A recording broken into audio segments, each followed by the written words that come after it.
Agents remain on the scene, a good number of them, because you have seen in Maury Glover's where his location is and his camera vantage point.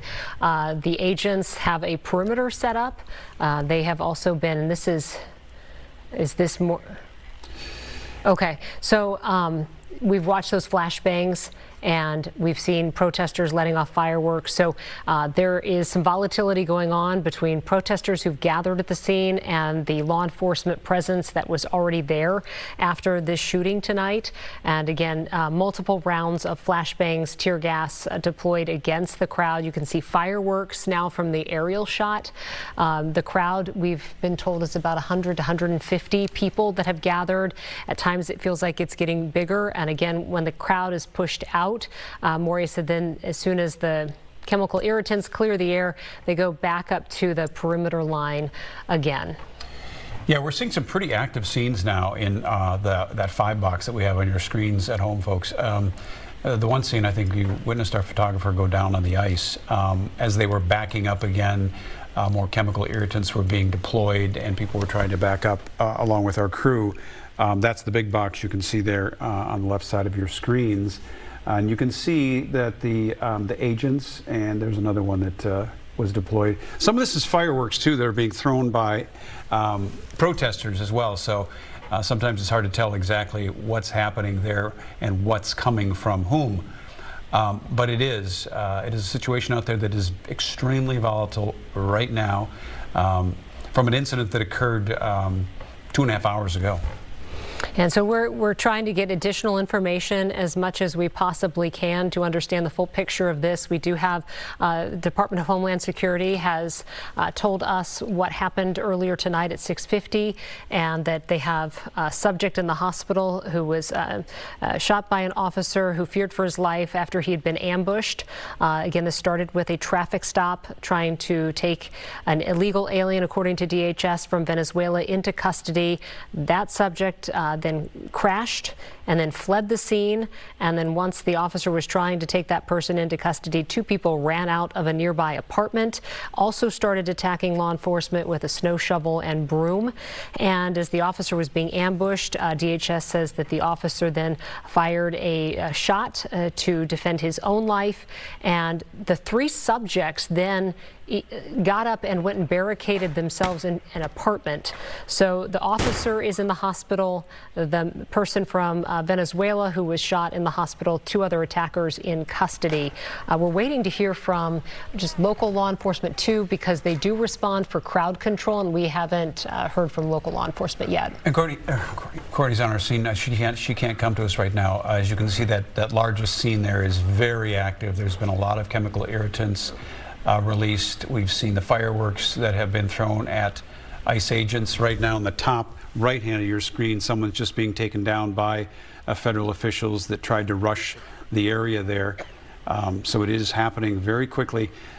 Kelsey, you were on the air when the governor spoke at 7 o'clock, and he had a message for Minnesota. Yeah, so in addition to all of this, and again, every day there are multiple things that are happening at the same time as this operation continues, and there is a presence of 2,000 to 3,000 agents in the metro.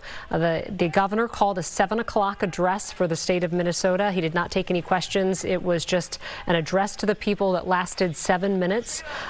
He said that he's addressing the people directly, saying that he is worried that people are being pulled over indiscriminately, and that he called the situation an occupation.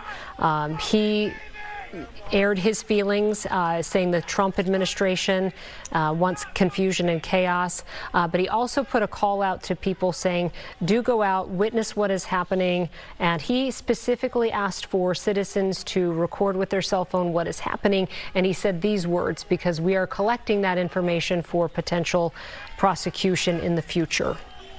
And again, it lasted about 7 minutes. And again, the scene, again, we're seeing ICE officials now moving physically forward. Moving people back now, forming a line and physically moving people back away from presumably the scene of where the alleged assault took place on a federal agent by what is described as a potential arrest of a Venezuelan immigrant that turned bad very quickly for that federal agent and the Venezuelan immigrant.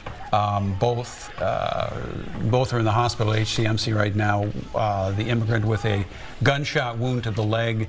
We don't know the extent of the injuries of the officer who was allegedly assaulted by not only the immigrant but two other individuals. We don't know anything about them, who appeared on the scene while the officer was on the ground with the potential arrest that didn't take place at that moment.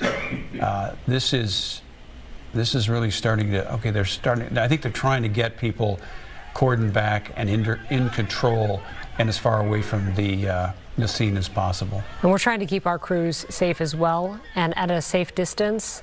We continue to check in with them, and they have people around them to just watch. You can hear Maury say to the photographer he's working with, Vinny, I got you, and he's directing him where to go when there is tear gas that is fired into the crowd.